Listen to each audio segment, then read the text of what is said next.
আমরা যারা জোড়া খুঁজি, রং খুঁজি, মানানসই খুঁজি, তাদের মনে রাখা উচিত ভালোবাসা মানে সবসময় মিলে যাওয়া নয়। কখনো কখনো ভালোবাসা মানে হচ্ছে মিল না থাকলেও একসাথে থাকার সাহস রাখা। এই শিক্ষা অবলম্বনে আজ একটি গল্প পাঠ করে শোনাচ্ছি।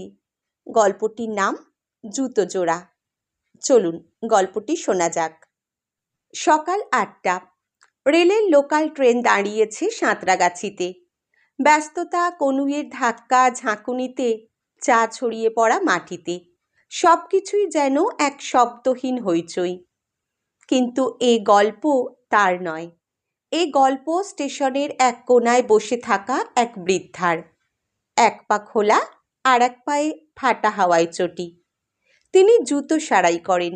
পুরনো জুতো, ছেঁড়া স্যান্ডেল যা আমরা ফেলে দিই, সেগুলোকেই নতুন করে জীবনের রঙে রাঙিয়ে তোলেন। একদিন আমি সেই প্ল্যাটফর্মে দাঁড়িয়েছিলাম। বৃষ্টি নামছিল হালকা। আমার এক পায়ে জুতোর পেছনের সেলাই ছিঁড়ে গিয়েছে। দৌড়ে গেলাম ওনার কাছে। তিনি বললেন, দাও বাবা, দেখে নি। দাঁড়াও না একটু। আমি জিজ্ঞেস করলাম, আপনি কত নেন? তিনি হেসে বললেন, তুমি দাও, যা মনে চায়। আমি তো শুধু সেলাই করি, দাম লাগাই না। আমি অবাক হলাম। জুতোটা তিনি হাতে তুলে নিলেন খুব যত্নে, যেন সেটা কোনো পুরনো চিঠি। জুতোটা উল্টে পাল্টে দেখে বললেন, এটা খুব হালকা কাটা, তাড়াহুড়ো করলেই আবার ছিঁড়ে যাবে। তারপর থেমে বললেন, জীবনেরও ওই এক রোগ, জুতো হোক বা মন, তাড়াহুড়োই ভেঙে পড়ে। আমি কিছু বলতে পারলাম না। তার পিছনে তাকিয়ে দেখি এক কোণে রাখা ৩ জোড়া ভিন্ন রঙের, ভিন্ন আকৃতির পুরনো জুতো, যে জোড়াগুলো একসাথে যায় না।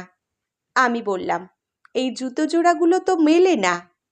তিনি একটুও না তাকিয়ে বললেন, সব সম্পর্ক মেলে নাকি? জীবনে অনেক জোড়াই থাকে অসম, কিন্তু তাতেও তো হাঁটতে হয়। ভালোবাসা মানে সবসময় মিল নয়, চলার ইচ্ছেটুকু থাকলেই হয়। আমি চুপ করে দাঁড়িয়েছিলাম, জুতো মেরামতের অজুহাতে যেন নিজের ভিতরটাই ঠিক করিয়ে নিচ্ছিলাম। হঠাৎ মনে পড়ে গেল, সকালে তিথিকে বলে এসেছি, তোমাকে বিয়ে করা আমার ভুল ছিল। তোমার সঙ্গে তো আমার কিছুই মেলে না।